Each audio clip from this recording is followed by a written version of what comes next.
रहे हैं कि हम मस्जिदों में घुस कर मारेंगे, तो क्या ये के क्रिमिनल एक्ट नहीं है? अस्सलाम वालेकुम वरहमतुल्लाहि वबरकातुहू। हाँ मेरे अज़ीज़ दोस्तों, जैसा कि आप देख रहे हैं सोशल मीडिया पर ये वाली वीडियो बहुत तेज़ी के साथ में वायरल हो रही है। इम्तियाज़ जलील साहब ने क्या उनके मुद्दों को लेकर के उनसे कहा गया कि आप इस जुलूस को रोकिए और जो भीड़ है इन तमाम चीज़ों को अब ख़त्म कीजिए और आपकी क्या शर्तें हैं उस पर हम काम करेंगे। तो दोस्तान मोहतरम, इम्तियाज़ जलील साहब ने जो शर्तें रखी, जो अपनी बात रखी, वो क्या है आप वीडियो में देखिए और अपनी राय भी कमेंट में ज़रूर लिखिएगा। आप हमारे चैनल पर नए हैं तो हमारे चैनल को ज़रूर सब्सक्राइब कीजिएगा। देखते हैं इम्तियाज़ जलील साहब की क्या क्या शर्तें हैं, देखते हैं ये वीडियो। स्टेज के ऊपर खुले आम मुसलमानों को गालियां दे रहे हैं, ये धमकी दे रहे हैं कि हम मस्जिदों में घुस कर मारेंगे, तो क्या ये के क्रिमिनल एक्ट नहीं है? क्या इसके ऊपर कार्रवाई नहीं होनी चाहिए? नहीं हो रही है।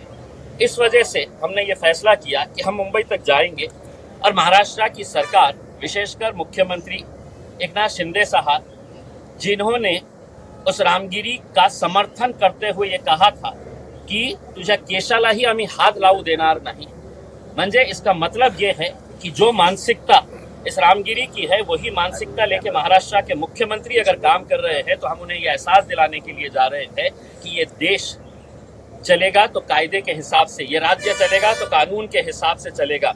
यहाँ पर आप संविधान के हिसाब से कार्य करिएगा, उसमें इस तरीके से किसी एक जाति एक धर्म के हिसाब से काम मत करिएगा। साथ ही साथ हम पुलिस के वरिष्ठ अधिकारियों को भी ये बताने के लिए जा रहे हैं, महाराष्ट्र का इतिहास रहा है, एक से एक फाइनेस्ट ऑफिसर्स हमने पुलिस ऑफिसर्स महाराष्ट्र के अंदर देखे हैं। क्या वजह है कि 60 FIR रजिस्टर होने के बावजूद भी कोई पुलिस वाला काम करने के लिए तैयार नहीं है, एक्शन लेने के लिए तैयार नहीं है। इसलिए नहीं लेने के लिए तैयार है कि इनके माई बाप जो है, जो मुख्यमंत्री है, वो आके कहे हैं कि नहीं इसको कुछ करना नहीं है, इसके बाल को भी धक्का लगना नहीं चाहिए। जब उन्होंने कह दिया है तो उनके नीचे के जो प्यादे हैं वो स्टेज के ऊपर खड़े रह के मुसलमानों को हर रोज गालियां दे रहे हैं। तो हम सिर्फ अकेले मुसलमान जा रहे हैं ऐसा नहीं है। मैं आपको ये बताऊं कि हमारे हिंदू समाज के एक हमारे भाई और बहन ने, उन्होंने 100 गाड़ियां इसके अंदर शामिल कराए हैं, अपने पैसों से उन्होंने 100 गाड़ियां इसके अंदर शामिल करवाए हैं और सिर्फ उन्होंने ये कहकर करवाए हैं कि महाराष्ट्र के अंदर जो चल रहा है वो कायदे कानून संविधान के हिसाब से नहीं चल रहा है। आपने जो पहल की है हम आपके साथ। सर कहाँ से वाले हैं, तो मौलाना आजहरी के बारे में भी कुछ बात करने वाले हैं या उनको लीगल एड प्रोवाइड कराने वाले हैं? देखिए, हमने कुछ मुद्दे रखे हुए हैं। उन मुद्दों के अंदर हम ये चाहते हैं कि देश के अंदर कुछ ऐसा कानून बने कि जहां पर कोई भी किसी भी जात धर्म या उस धर्म के जो महापुरुष है उनके बारे में कोई भी किसी तरह की बयानबाजी नहीं होनी चाहिए, और अगर होती है तो सख्त कानून इसके ऊपर होना चाहिए। दूसरी हमने मांग की है कि ये जो राणे टाइप के पिलवा छोड़े गए हैं इनके ऊपर कार्रवाई करेंगे या नहीं करेंगे? आप ये समझ रहे हैं कि सिर्फ जबान उसके मुंह में है और हम गूंगे मुक्के और बहरे हैं, हम कुछ बोल नहीं सकते हैं करके। बोलना हमें भी आता है, लेकिन हमारी संस्कृति, हमारी तहजीब और हमारा मजहब इसकी इजाजत नहीं देता है कि हम किसी दूसरे मजहब के बारे में, दूसरे धर्म के बारे में हम इस तरह की बयानबाजी करें।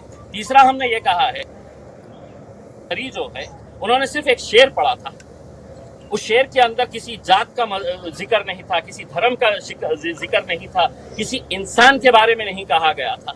उस शेर की बुनियाद के ऊपर 1 साल से ज्यादा का वक्त हो गया है, वो जेल में है। तो क्या इस तरह का कानून चलता रहेगा साहब कि जिसको जो बोलने की इजाजत हमने दिए है तुम बोलो, हम कुछ नहीं करेंगे, और खास लोगों ने अगर जरा से भी कुछ कर दे, हम मुंह भी कर दे ले, तो हमारे पीछे पड़ जाएंगे। और वो खुलेआम नंगा नाच कर रहे हैं, उसके ऊपर कोई कार्रवाई नहीं करेंगे, तो हम चले हैं मुंबई की तरफ, जाके तो संविधान देंगे, उन्हें याद दिलाएंगे कि साहब इससे कब देश चलेगा। कहाँ से लोग आपकी रैली में तब मुझे नहीं पता है, लेकिन मैंने पहली मर्तबा ये कहा था कि महाराष्ट्र के इतिहास के अंदर इतनी बड़ी रैली नहीं होगी करके।